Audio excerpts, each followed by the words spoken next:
You're listening to the ESO Network, your station for all things geek.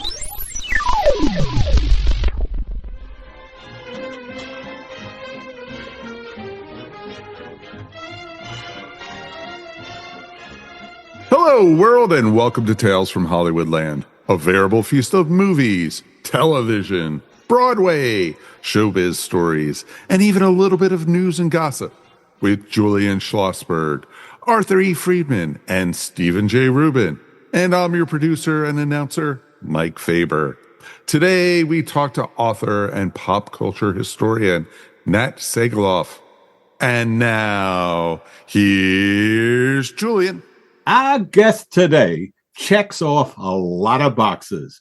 He's a writer, a producer, a journalist, a broadcaster, a teacher, and what a writer.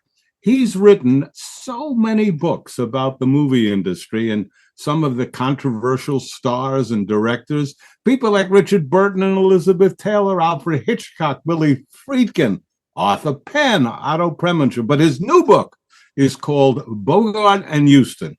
And it tells quickly the story of a 12-year relationship where these two great talents, star Humphrey Bogart and director John Huston, team up for 6 terrific movies.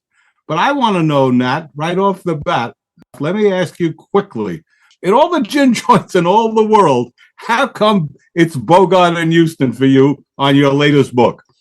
By the way, hello. I have a marginal connection with both of them in a strange way. With John Huston, I conducted Huston's last interview, which isn't saying much because he didn't say anything, really. It was in 1987 in the summer, and he and his crew and most of his family were in Newport, Rhode Island to make a movie called Mr. North, which was a film that his son Danny was directing, and John and his writing partner Janet Roach had written, adapted from Theophilus North by Thornton Wilder. It was a magical story, and Huston, unfortunately, was in quite advanced emphysema at the time. So I went to visit him at the house to pay my obeisance and to be introduced by the publicist, Ernie Anderson.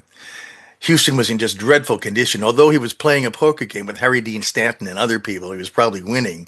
So in a sense, I met Huston and worked with Angel and worked with Danny and met Tony. So I was kind of not anywhere near the family, but I knew where the family was. And one of the actors in the film was Lauren Bacall, who was Lauren Bacall. And a kind of a challenge at times, but what an elegant woman, lady she was. And she still stands today as the only person I've ever met who could use the term bogey legitimately. Yeah. I wrote about that in my book, Mr. Huston, Mr. North, Life, Death, and Making John Huston's Last Movie. But the memory stayed with me about how magical these people were. And so when my agent, Lee Sobel, and I decided we would do a book about a marriage made in Hollywood, that is, between a significant director and a significant actor, very quickly, we decided on Bogart and Huston. And I began working on The Treasure of the Sierra Madre, and then realized it was far bigger than that. So we put all 6 of their films together. Go ahead, Steve. I'd like to know where Nat got his show business sparkle. Where did you first become fascinated by the film business? Was it at a movie theater as a little kid? Were you a movie theater kid? I tried to be a movie theater kid, but it was 25 cents in those days, and 35 cents for Jerry Lewis and Disney movies. So I only went when I could afford it. My fascination with movies and the behind the scenes of them was when I was not chosen to learn how to run the projector in 4th grade. 4 kids raised their hands. They only chose the first 3. And I realized after that I was going to have to make it on my own. And that hasn't changed in 70 some years, I guess, or 60, however old I am. I've had to try to forge my own way. And I've been like one of those little room cleaners, a Roomba. I'll bump into a piece of furniture and then go somewhere else. But that's what the magic of it was. There was no magic. Where were you as a kid, Nat? Where were you brought up? I was born in Washington, D.C., but raised in Silver Spring, Maryland, which is an interesting place. It was one of the first suburbs created outside of Washington, D.C. after World War II in the expansion of the suburban peace, its wonderful culture. And I still think it's the nation's largest unincorporated city, which is 100,000 people and nobody taking out the garbage. Oh. I lived there for 7 months in 1967. Silver Spring, Maryland. And I remember the traffic, remember things about Washington, D.C., that I can tell you, as you know, where that city is as hot as any city in the United States in the summertime. Love it, though. Love the So, whole Washington so area. all of us have like our first cinema memories. Most of us who grew up in the era of Disney were probably exposed to cartoons before anything. But do you have any particular movie which you would think would be a an inciting movie for your love of film early on? Was there a certain film that you remember seeing as a kid? There, there are, but they're not that significant. My parents seldom took me to movies. I would be planted in front of the television set to watch them. And one that I remember my parents taking me to was Mr. Roberts. We were on a summer vacation somewhere. And I remember, of course, the tragic ending of the film and the soap sud sequence and not much else. I also remember seeing Calamity Jane. I'd have to go looking and see when the years of these things were. I remember movies in pieces, and I remember them in color. Mid 50s.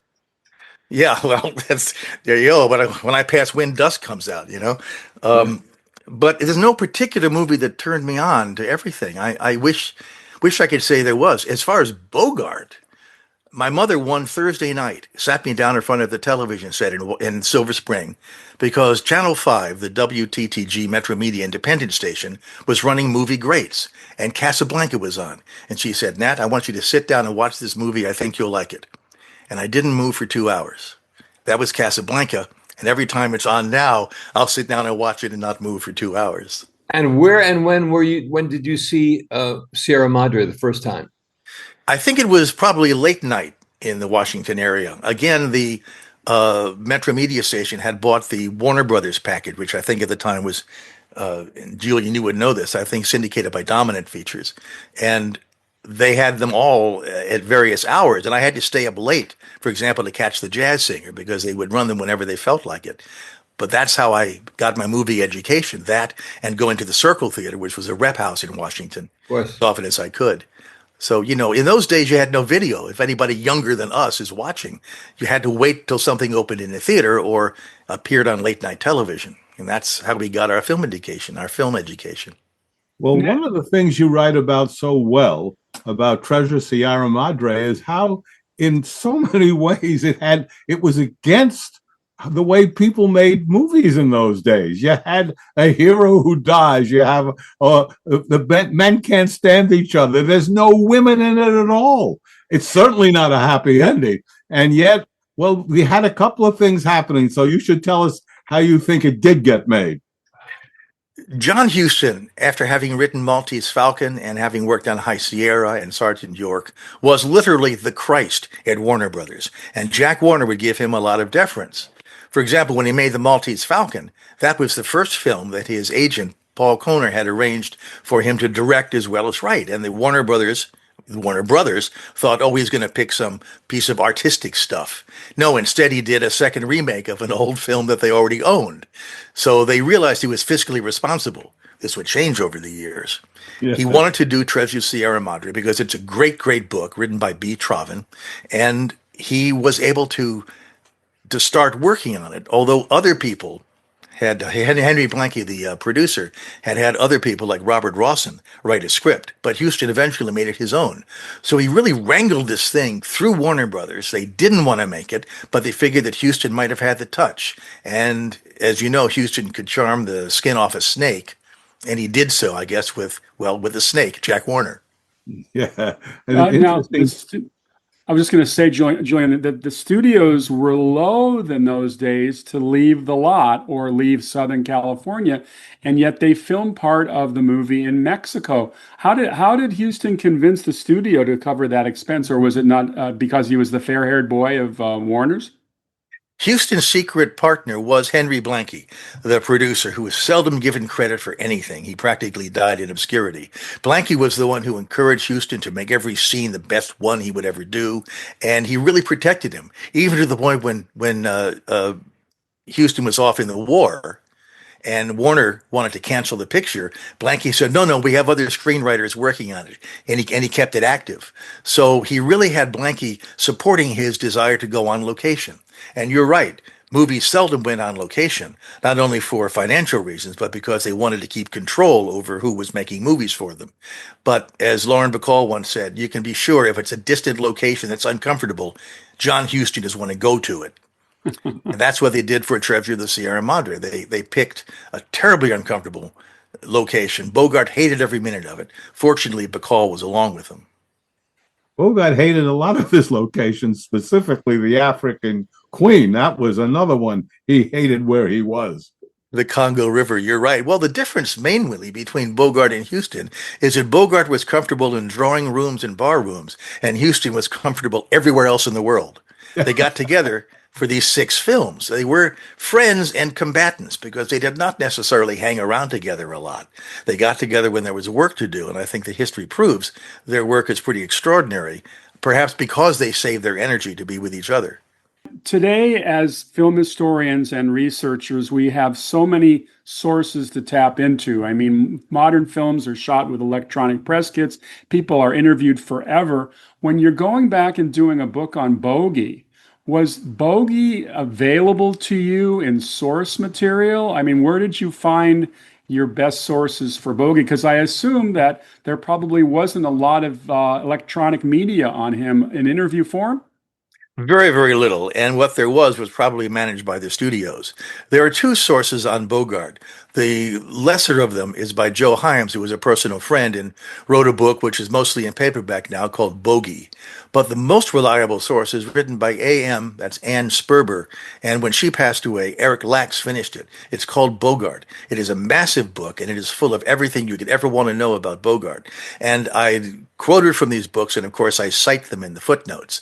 The other information about Bogart and all the Warner Brothers films pre-1966 is available at the University of Southern California Library, the USC Library, in the specially maintained and curated Warner Brothers files. And that is the place to go and pull out the original script from Treasure Sierra Madre and all of that. And of course, there's the Motion Picture Academy and the John Huston collection that I was granted access to see his notes and his scripts and his pictures.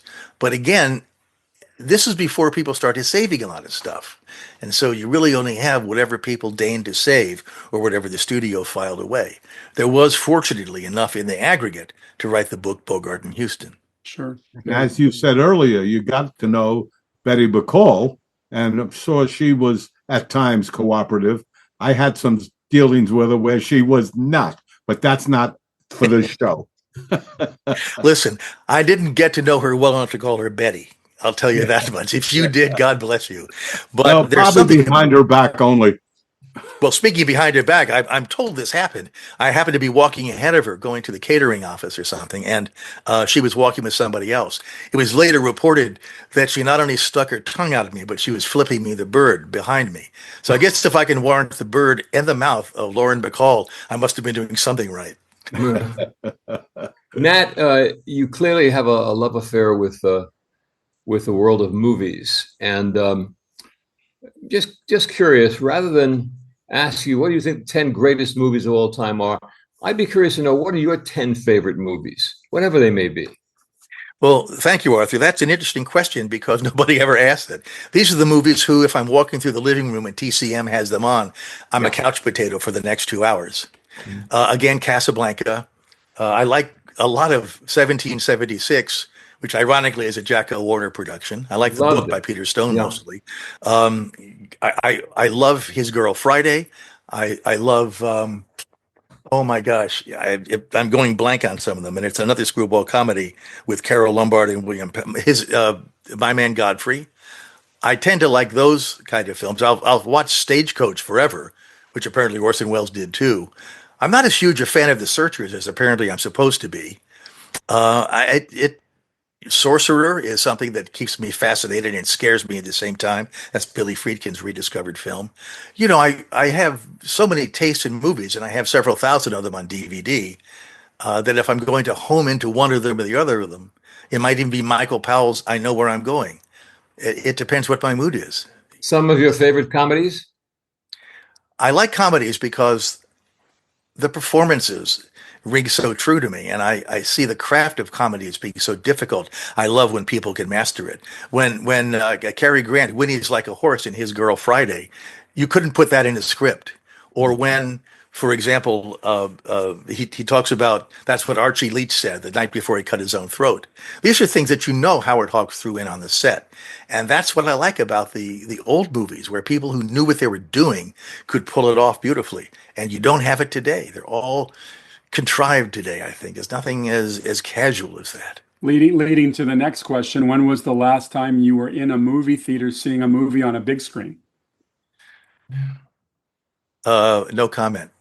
See, there you go. There you go. I think Nat, it was Mr. Roberts.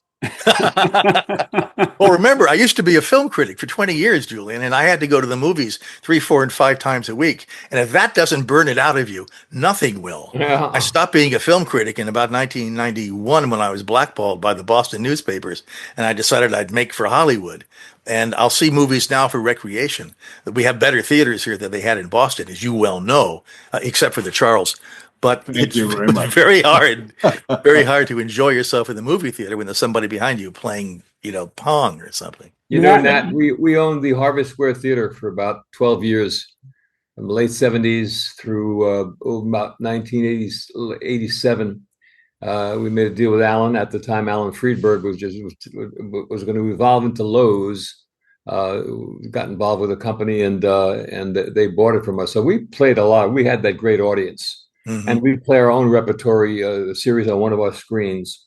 What a great place. The Harvard Square was like a world. And there are theaters like that around the United States. You mentioned one, the Circle, which we had a repertory in Washington, D.C. for years. But film fans like yourself and like us, we all, I think, were driven to story-driven movies.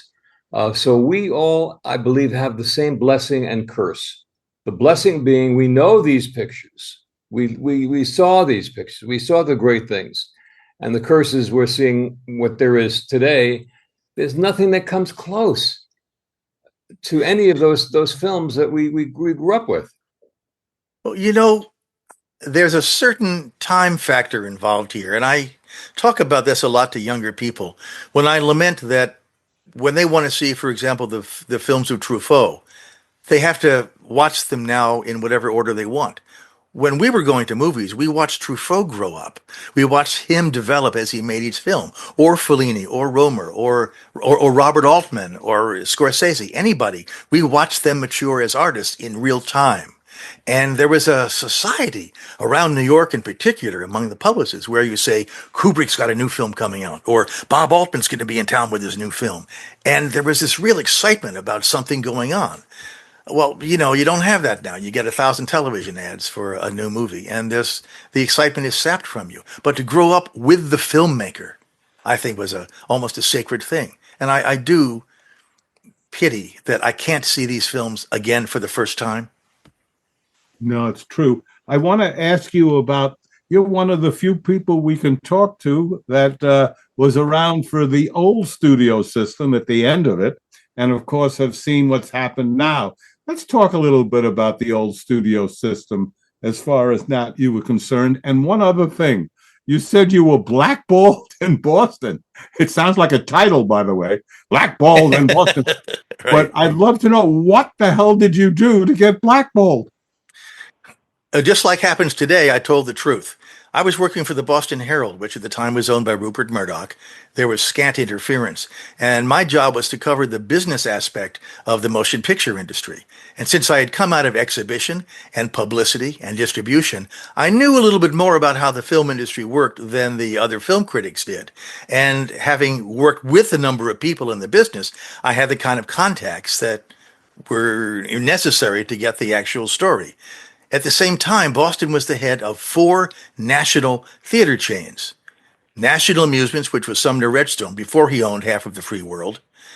Lowe's Theaters, which had been formerly USA Cinemas, and before that SAC Theaters. That was headed by Alan Friedberg. And then there was Hoyt's, I mentioned. And General Cinema Corporation. General Cinema. Yeah, they were huge chains. And many of them were involved in advertising shenanigans. And I knew what those were because I was raised to observe those advertising shenanigans. I didn't participate in them. I knew what they were. And so I simply kept on reporting on what the news was in the Herald. 15% off the top, baby. It's worse than that, worse than you know. And at one point, Allied Advertising Agency, which had been consolidating its power, and Jerry Feldman and Alan Friedberg were taking it private, my editor told me somebody called him from Allied and said, "Don't use that anymore." And that was it. That was it. I was the number 2 freelancer and the number 1 business reporter for the paper. Oh. So that helped me move to California, shall we say. When you're freelance, there's no pension or severance or anything. No, it's the same. And it is true. I mean, I remember as running the Walter Reed Theater is that we placed the ads. And by we placing the ads at the end of the year, we got the money, 5%, I believe, of all that we placed through the distributors, which was one of the reasons the distributors were unhappy with exhibitors. It's a very strange business where all the people involved don't like each other. Right. And one of the things that SAC Theaters did, and I'm going to be very precise with my language, was not only did they involve inflating the advertising rates in newspapers and radio and television, they also had a whole closet full of blank billing heads, where at a Selectric typewriter, they typed whatever rate they thought they could get away with and submitted it for reimbursement to the film companies. So when I was finally hired away to work for Irwin Allen on The Towering Inferno at the end of 1974, Alan Friedberg, who was one of the best bosses I ever worked for, and you'll understand why, took me and said, "Nat, you've been with us for a couple of years. You know how we do business. I like to think when you've left us that you'll keep all of this information to yourself." And I said, "Nothing to worry about, Alan, but if I make a movie, I want you to treat me right." He took a puff on his pipe and smiled and said, "Fuck you." It's the last civil word we had together. You know that I was Alan's film consultant for about 12 years. Did he pay you? Oh yes, we know he Good. paid me. Film was a different world, but I understand what you're saying.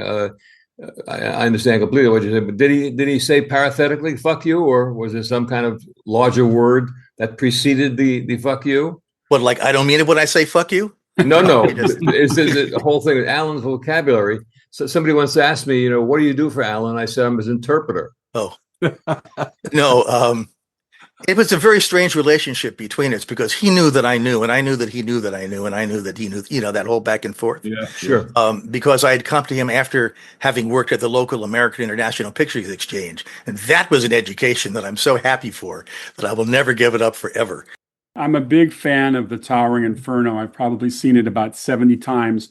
In the marketing of it, there were some specific guidelines as to Paul Newman's credit versus Steve McQueen's credit. Didn't that apply to also electronic commercials and where the titles and the poster stuff? Was it driving you a little crazy? I didn't place the advertising for The Towering Inferno, fortunately. I just did the publicity in the New England region. But it was quite a formula fight that Irwin Allen himself had gotten involved in. And that was Paul Newman and Steve McQueen had to have their names at different levels and in different orders so that one could say he had first billing and the other could say he had top billing. And it was an amazing compromise that Irwin Allen worked out. Now it's fairly standard, but you didn't have that. Warner Brothers distributed the film internationally, and 20th Century Fox distributed it domestically. And so when the ads and the posters were all printed for the international market, they switched everything around, and eventually it worked out. From the standpoint of Sterling Silliphant, who was a screenwriter, he also had to make sure that each of the 16 principals had the same number of lines of dialogue. Now, you remember that the name that insiders called disaster pictures was Group Jeopardy films. I think because we didn't want Variety using the term disaster connected with them. But Sterling once said that the person who's in the most jeopardy from Group Jeopardy films is the writer, because all of the actors eventually take you aside and say, "Give me this line," or "Give me that line." And he had Paul Newman and Steve McQueen on his case all the time, saying, "Don't let Paul or don't let Steve blue-eye me." And by blue-eye me, he meant they're having a conversation in the scene. One of them says a very pithy line, and then they cut to the other one for the reaction. Then they cut the scene. Well, they would keep on fighting each other in a friendly way to not have the last line that would motivate the cut by looking at the other one. It's interesting. It's interesting you should mention that, because whenever you read about Steve McQueen, he was always cutting lines from his script because he didn't want to speak that many words in movies. In fact, I think in The Magnificent Seven, which was his big breakout for him, I think he has like 24 lines in the whole movie, but his manager at that time, Hilly Elkins, told me that Sturgis promised. He said something interesting. He said, Brenner can have the lines, but I'll give you the camera. And if you look at Steve McQueen in that movie, every time you see Steve McQueen, it's in perfect light. I was going to ask you about Bogey for a second. The other day, I sat down and I watched a 1939 film called The Oklahoma Kid, which is a Jimmy Cagney movie. And having seen a lot of Bogey's movies, but not that one, I was startled to see him playing the heavy. And he is very good. And I was wondering, in your travels and learning about Bogey, was there a transition period from him doing heavies to getting to Maltese Falcon? I mean, was it tough to get the studio to consider him to play a hero type? It's fairly well known that Bogart got the Maltese Falcon because George Raft turned it down with what became his traditional myopia, because he didn't want to be under the guidance of a first-time director. So when Bogart happily inherited the role of Sam Spade in the Maltese Falcon, Huston, of course, was overjoyed because they'd gotten to know each other during liquored lunches while they were making previous films. And Bogart fell into it instantly and became the hero, the romantic hero, almost, if you will. I mean, he played, crusading DAs with Marked Woman decades before, but this was a film that was really a breakthrough. And the legend was that after he played Sam Spade, he would get letters from convicts saying, "Bogey, why did you go bad on us?" I'm always interested and learn from your book about people who were offered roles that didn't take them or couldn't take them. And Mary Astor's about the sixth. They finally settled on her because Rita Hayworth, Geraldine Fitzgerald, Olivia de Havilland, all of these women couldn't or wouldn't do it. It's interesting who do not do these shows. Well, it is. And Mary Astor, had quite a career in silent films, too, before she had a career with George S. Kaufman, I mean. Right, and she was a remarkable romantic heroine. She was in her 40s, I think, when she did it, or certainly was when she made Across the Pacific. And yet she has so much sparkle. She was, I think, really underrated as an actress. She could do anything, comedy, drama. I mean, she was always there for the job and was a thorough pro. And she certainly was strong enough to stand up to Bogart. And certainly did. On Beat the Devil, there's a story in itself. I mean, you go right into it and tell us a lot. I was interested. I didn't realize it was Ravello, Italy, because that's where Gore Vidal lived and was there for many, many years. But that movie, which has become a cult classic, to me is really not a very good film, despite one of the best casts you ever want to put together. I don't know how it happened. I try to tell how it is. I can't even really summarize the plot in any way that makes sense to Beat the Devil. I call it a Shaggy Dog movie because it really goes everywhere. It doesn't really do very much. One of the reasons I think it became a cult film is the same reason that It's a Wonderful Life became a cult film, which is somebody forgot to renew the copyright. And so you had a film with Humphrey Bogart in public domain that was being seen all over VHS stores, even before there was a YouTube. And Bogart being Bogart, I think that's what attracted interest to the film. There are some people who swear by it. It was restored a couple of years ago by Sony Classics so that it now makes a smidgen more sense.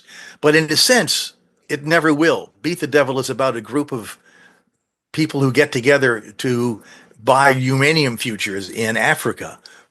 The rest of it is incoherent, but that's the part of it you have to know. And it stars Gina Lollobrigida in her first English-speaking role, and you can tell it.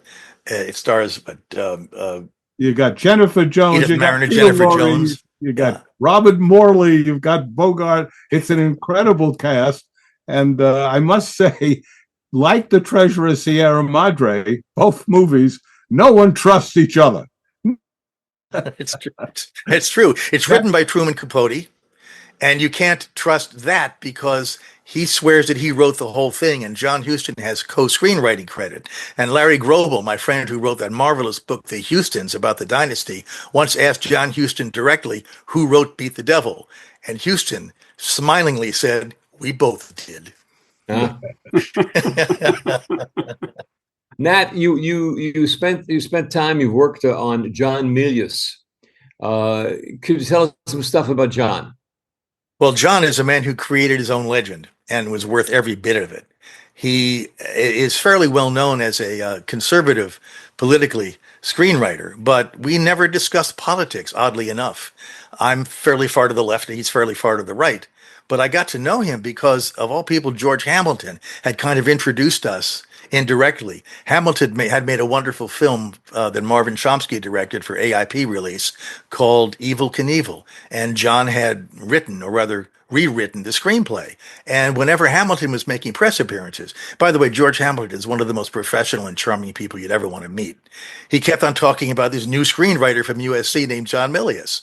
So when I was running the publicity for SAC Theaters, they were going to release Dillinger, AIP. Larry Gordon was doing it, I think. And I asked if John Milius could come to town and talk to the press, knowing he would fall into a hotbed of liberal reporters.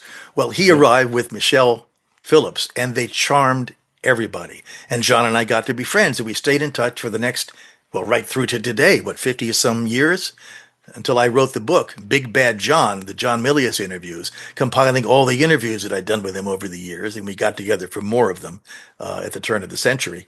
And he's just an extraordinary, extraordinary talent, probably the best writer of the whole USC mafia. And he's made, things like The Wind and the Lion and Dillinger, and he wrote Apocalypse Now. I mean, these are things you would die for these credits. He I still love General Curtis LeMay. Oh, he wrote a picture called Mad, M-A-D, about Curtis LeMay, and he's been trying to get it filmed for years and years. He's not in a position now to direct, as you may know. He had a very bad stroke in 2014. How are his language skills? Are his language skills returning at all, or is he still pretty mute? Pretty mute. He absorbs, but his ability to speak is highly compromised. He has a friend who lives with him, and she kind of interprets, and I can understand what he's saying. It's kind of almost like playing charades. We've communicated a certain amount, but we're no longer collaborating in the book. So I mean, it's purely social now. I wonder if John has come all the way, and we don't like to get into politics here for obvious reasons, but I wonder if he's come all the way to where things are today. If he's where his political leanings are today.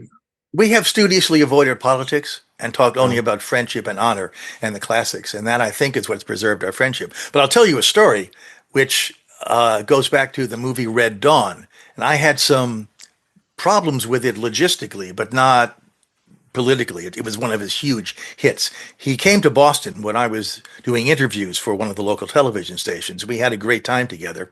But in the hotel room, we were talking, and he had just come from Washington, D.C., where he'd been given a tour of the Pentagon. And as you know, at the time, Reagan's former advisor, and I'm going up on the name. He's a former general, and he was... Al Haig? Thank you, Alexander Haig. Wow. What is happening to me? I'll have to do more drugs. Oh, you'll be on the show. Alexander Haig had given John a tour of the Pentagon. They rode around in a golf cart. And John was so excited. He was unwrapping a cigar. He said, Nat, they got different floors, one floor for each of the services. And they got great armor and great paintings and stuff like that. And then he paused and said, you ever been to the Pentagon, Nat? And I said, well, I demonstrated outside of it a couple of times. Finished his cigar. And he says, we have more in common than you think, and it scares the shit out of you. He came over. How can you not love him? How can you not love him? He came over to Showtime in the mid-'90s to do one of our AIP remakes of a movie called Motorcycle Gang. Yes. And we were shooting in Palm Springs, and I get out to the desert, and I was the unit publicist on the series, and I'm directed to Mr. Milius's tent. He had a military tent, just like an army tent.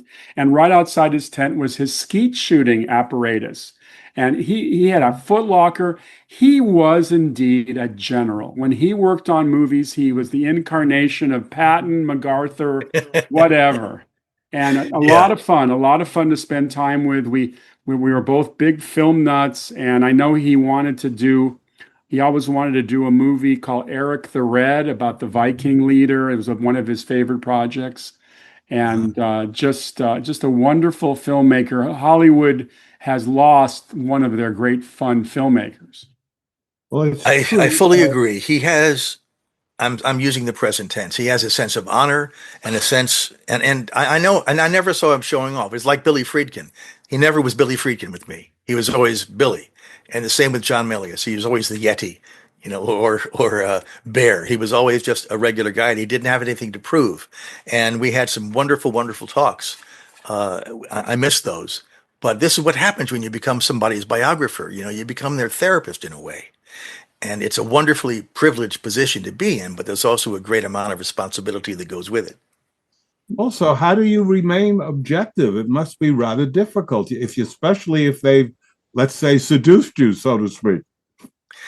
That's always a real hazard. I don't mind being seduced as long as I get some good copy out of it. I am very bold about saying, look, I put the transcripts on file with the Motion Picture Academy. Any scholar can come along and interpret them any way they want to. But I like to do what I call profiles, not so much biographies. I also don't like to do people I don't like. So I'm already starting off 51% of the way there. For my newspaper articles, I would be objective. But if I'm writing a biography, it's like when I made biography for the A&E television network. Their philosophy was people are going to tune in because they want to find out more about this person they already like. So why try to tell them something about the person that they don't like? Mm. I'm not necessarily hiding it or lying. I'm just saying we're going to stress this instead of that. But you're right. It is something that I have to watch out for. I don't believe I've ever lied about anybody. There have been a couple of things that I've kept out of books because I thought it would hurt people. Like I'm not going to say the name, but I was doing a biography of someone and I discovered an illegitimate child that he had fathered. It would have done no good to out that kid who may not have known who his father was. And I certainly wasn't going to make it part of the program. Well, so I use what I like to call discretion. That gets us back to John Huston. he must have had more legitimate children and legitimate children. He really was he was quite a guy. He told me he desperately wanted to do 2 projects for many, many years, not counting Moby Dick. One, of course, he did, The Man Who Would Be King. He never could get across the river and into the trees, the Ernest Hemingway, and he tried for years, but they could never get it. Then he thought he had it with Roy Scheider, the lead, when Scheider had some power, but it never happened. So he got 2 out of the 3, because he did get Moby Dick made too. What was he like to deal with, Julian? Just to sit down with him? I just had the most wonderful time with him, Nat. He was the best storyteller I've known a lot, as you have. We all have great storytellers in show business, but no one was like him. He could act it. And that voice. So I did a couple of hours with him, and I treasure that interview that I did with him. And then we met in Cannes and had some fun then too. So it was great to be with him. Just was. Was he with anybody at the time, any of his wives or girlfriends, or was he just doing a stag with you for business? Both times he was alone, but I don't think he ever was alone. Oh, no. You mentioned that he had emphysema. If I'm not mistaken, didn't he inhale cigars? Yeah. Next question. Good Lord. He said several things. He said, if I had it to do over again, I would never have married my 5th wife, whom he called the Crocodile, and I would never have smoked cigars when I had pneumonia. Oh. But he literally directed at the end on his back on a stretcher. He did. I mean, both Prizzi's Honor and The Dead, he was lying on his back in front of the screen watching the tapes. Right. Was it Chris Severnich who made a wonderful documentary on the making of The Dead? Yeah, it's wonderful. In fact, when it came to the second unit for The Dead, the beauty shots in Ireland, because they shot the whole thing in a warehouse in Valencia, California, he gave his director of photography the locations that he remembered from Ireland where he wanted him to go and shoot these plates. He remembered everything about where he had been living for several years and told the crew to go off there while he was in a hospital or probably staying in Burgess Meredith's house or something. One of his best roles, it's not a big role, but he's in the Milius film, The Wind and the Lion. He plays the Secretary of State. Right. He's the one who has to tell. He has to tell Teddy Roosevelt that what you're doing in Tangier is illegal, and it's just a great interplay. Well, it's true, and Milius even put John in The Wind and the Lion after he'd screwed up the life and times of Judge Roy Bean. But he didn't hold it against him because it's John Huston. He learned really about how to make movies by Huston. When they were making Life and Times of Judge Roy Bean, Huston decided he wanted to go on a walk. This is a man with emphysema. And so they go for a walk in the desert, and all of a sudden Huston collapses. And he tells Milius, "Go and get some beer.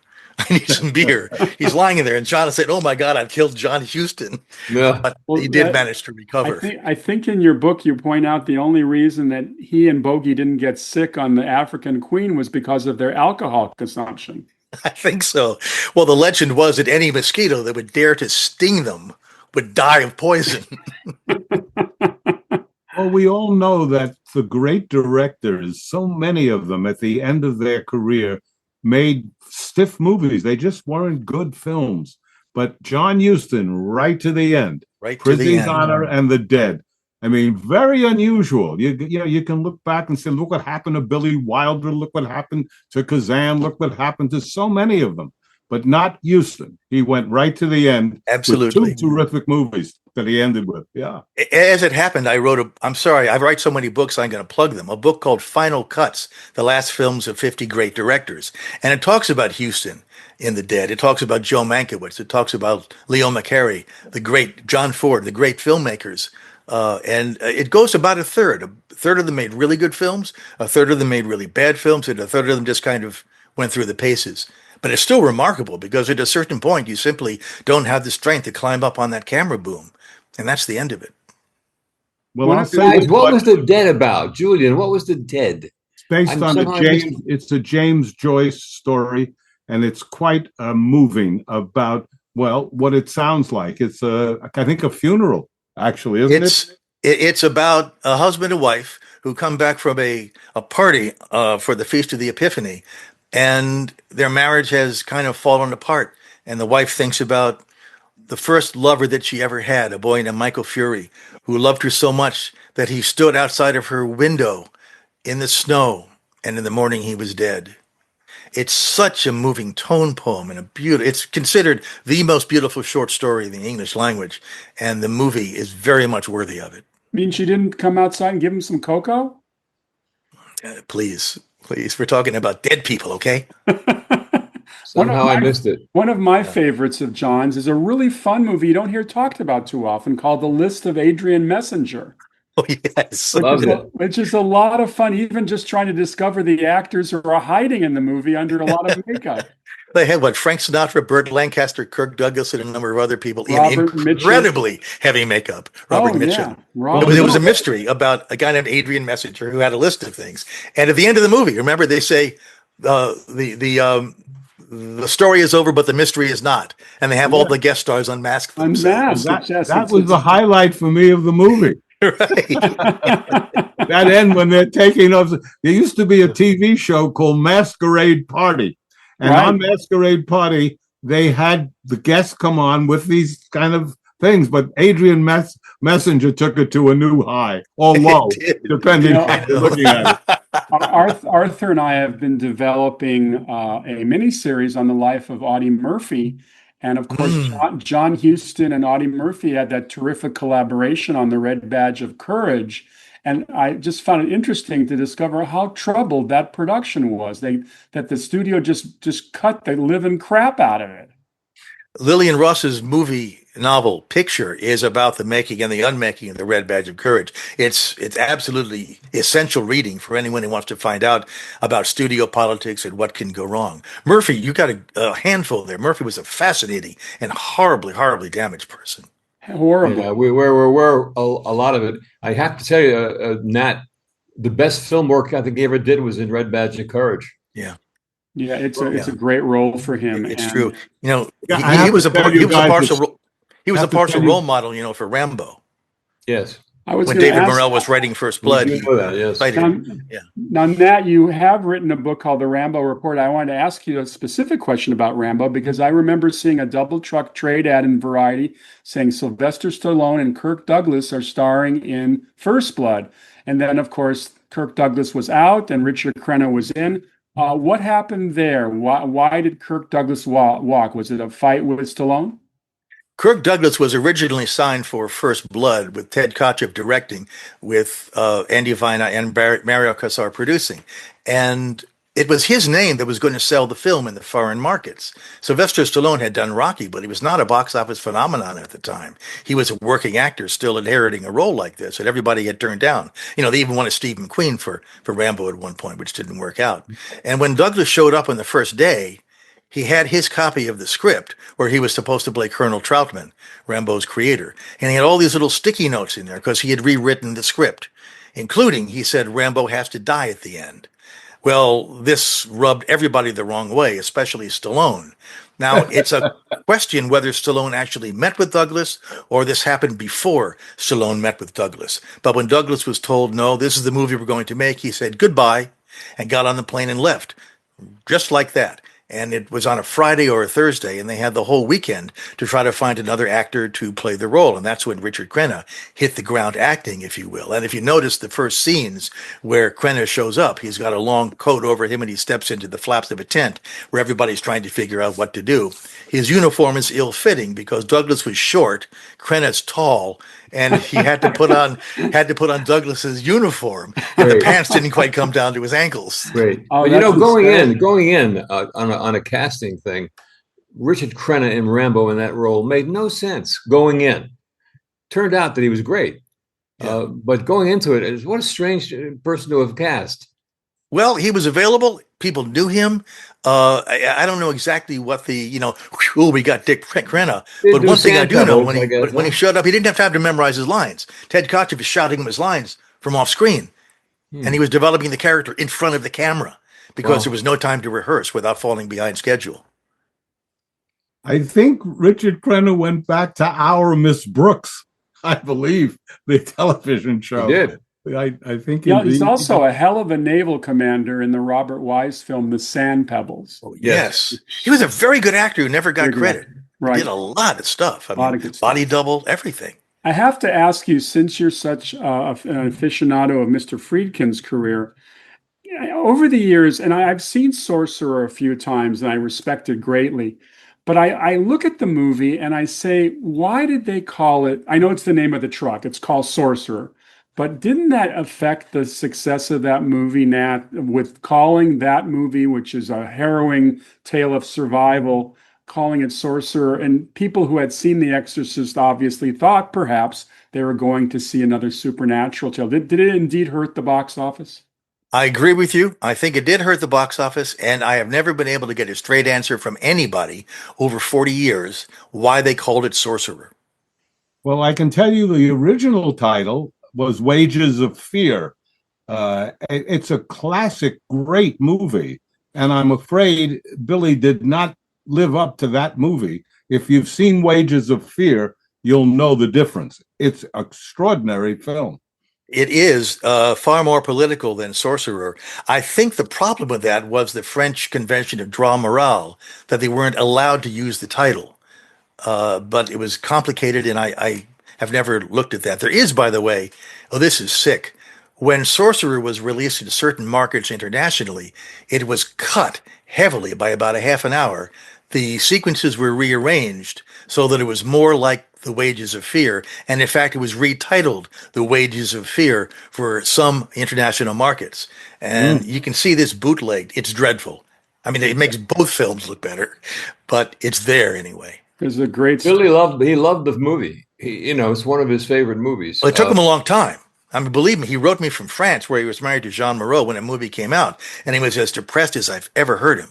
Nat, where were you in Boston when Bill came up to a sneak preview the picture he did with Chevy Chase about a plane? And I was there at the theater. You were there at the Harvard Square. Deal of the century. I was at the Harvard Square. If you'd been there, I should have said hello. I showed up with the crew from Channel 38. Billy asked me, he said, I said, Bill, sometimes if they don't like it here, you may hear some booing, so beware. And so the booing started, and he said to me, he says, let's go into the bathroom and do some lines. And being, I didn't quite understand it. You want to read a script or something? You want to, do some coke. Billy? Which is what he did. But he told me, I knew Billy going back to Brink's job. which was shooting in Boston, had nothing but trouble shooting. Yeah. But he loved Sorcerer, and it was one of his favorite movies. Well, maybe things changed between that and 1984, 85. I'll tell you. Yeah. He said, he wrote me, the grosses are lower than whale shit, which is a hell of an expression. He was, he was doing TV movies practically after that. He had a fight with Harlan Ellison. He and Harlan are going to do Harlan's short story, The Whimper of Whipped Dogs, which is about the Kitty Genovese case in New York. And they came to blows practically in a restaurant in France because Billy hated Sorcerer and Harlan loved it. And they decided not to work together after that because they just simply couldn't agree on anything. But Billy finally turned around when many of us, myself, the English critic Mark Kermode, a number of other people, started nudging him and telling him it's a great film, even if the grosses don't reflect it, until finally, about 10 years ago, he started nudging Paramount and Universal to find out where the negative was. And eventually he had to go to court to liberate it so he could get the film released again. And he finally ascended to the point where many of us had been all along, which is liking Sorcerer. It's a difficult film, Julian. I fully agree with you. But I think it's really apples and oranges. Made some great movies. What happens often for all of us, if we love a book, and then we see the movie, we get often disappointed because the book could do more. And that's what happened with me with Sorcerer. I couldn't wait because I loved Wages of Fear so much that I couldn't wait. So that's probably one of the reasons that I didn't respond to it. Based on what you guys are saying, I'll go back and look at it now in retrospect, as they say. The story goes that Steve McQueen really wanted to play the lead, but his only caveat is he had to bring Ali McGraw with him. Isn't that right, Nat? That's right. That just wasn't possible. He said to Friedkin, just give her something to do the whole time. And Friedkin was adamant. And I think that probably with McQueen in the lead, the movie would have been a bigger hit. That's the sad case. Roy Scheider, I think, is a far better actor than Steve McQueen ever was, but he didn't have McQueen's charisma. Right. And Waylon Green, the screenwriter, said, we really should have given Scheider more dialogue. McQueen didn't need the dialogue, but Roy Scheider did. Right. No, so true. So true. One of the things that you point out in the book, and I was very interested in the Bogart and Huston book, one of the things that you pointed out was the importance of the writer-director and what Huston was and what Bogart could not do. He couldn't write necessarily, he couldn't direct. But what Bogart brought to Huston was the knowledge that if he cast him, the movie would get financed. So they had a mutual reason to care for one another besides their so-called drinking and carouse. Well, he didn't carouse, Bogart, but drinking. Yes, it's what I would call a codependent relationship. And that is that Bogart knew he needed Huston to make the high quality of films that he always aspired to. And Huston knew he needed Bogart to get the money to make the films that Bogart always aspired to. And that's the brilliance of the system. Even when they were doing non-Warner Brothers films, such as The African Queen, they still depended on Bogart to bring the money in. And it works out in that case. It also worked out in Beat the Devil because Bogart put some of his own money in. Don't tell Max Bialystock, but he put some of his own money in too. $400,000 according to the book. Yes, to buy the rights to a book that was practically unadaptable.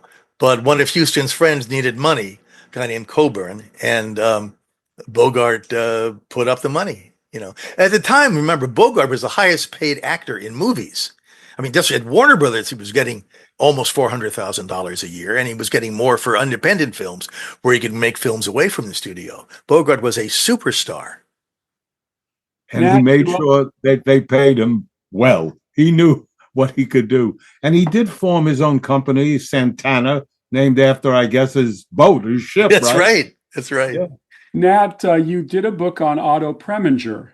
And I'm very curious about the book because I'm doing some research on the making of his In Harm's Way for Cinema Retro magazine in New York. And in your research on Preminger, was he as big of a pig as they say, or was he? Because he apparently was horrible to Tom Tryon, who was also in The Cardinal and played the lead character in The Cardinal.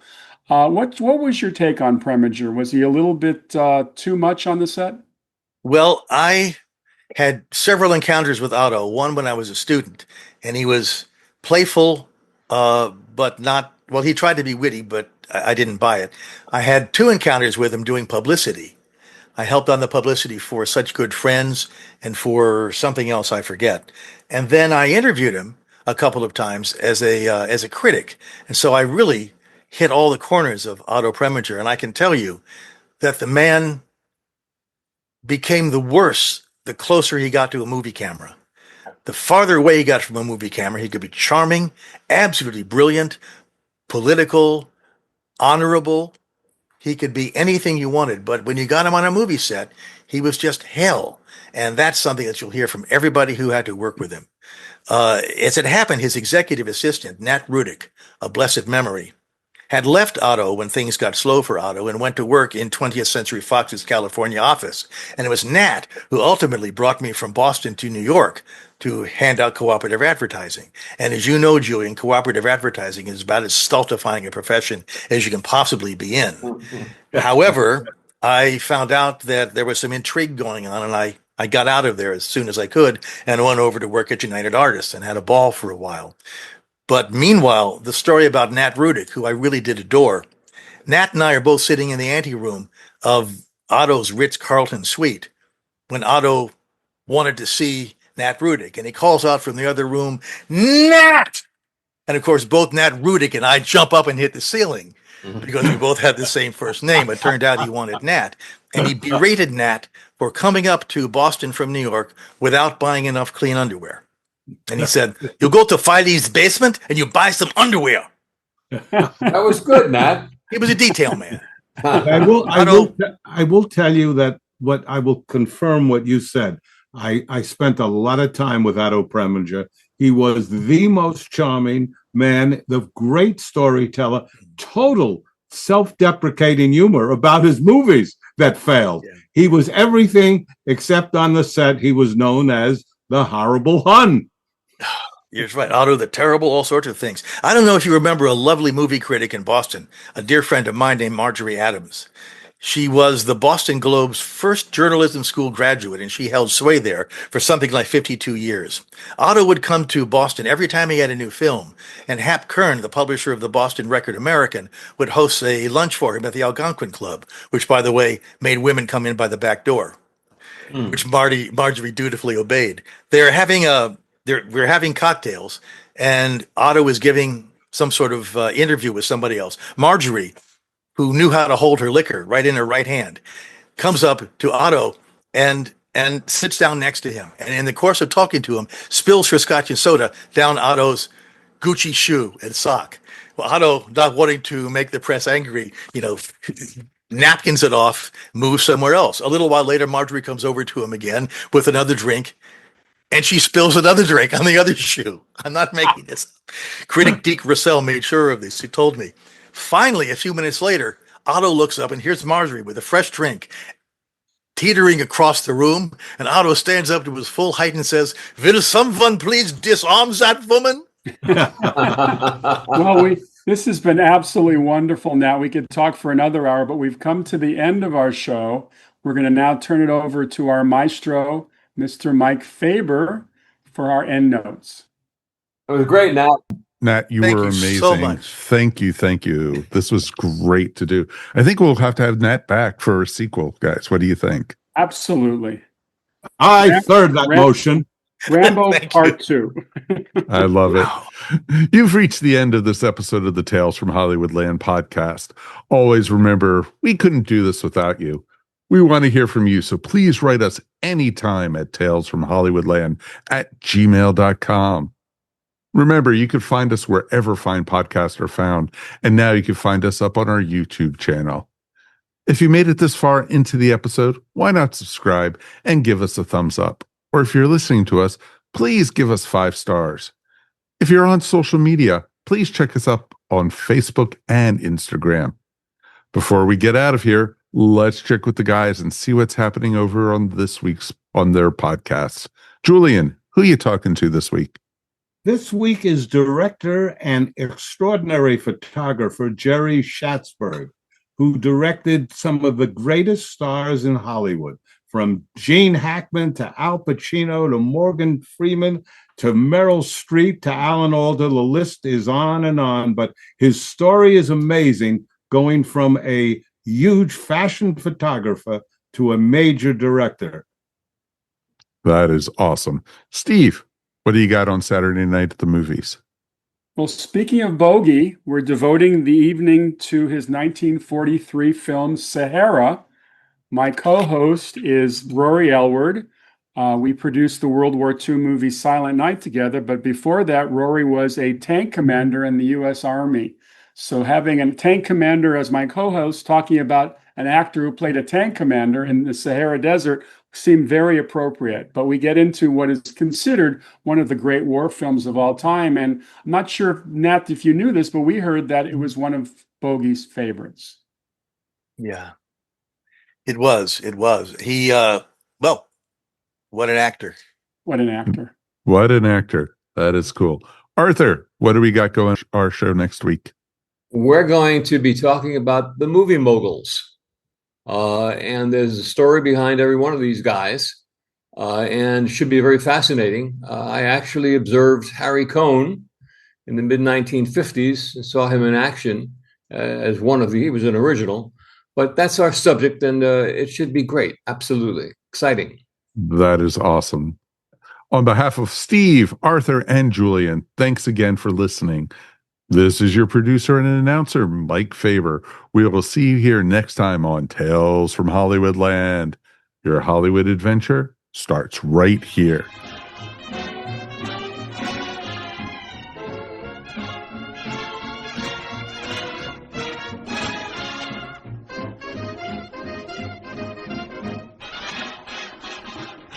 I'm Drew Leiter. And I'm Cletus Jacobs. Join the Earth Station DCU podcast this summer as we continue to review DC All In, as well as Creature Commandos, Peacemaker Season 2, and of course, James Gunn's Superman movie. Also, check out our new Earth Station DCU Bat Chums Patreon, where we are reviewing Jeff Johns' Green Lantern run. There's never been a greater time to be a DC fan. The Earth Station DCU podcast, part of the ESO Network.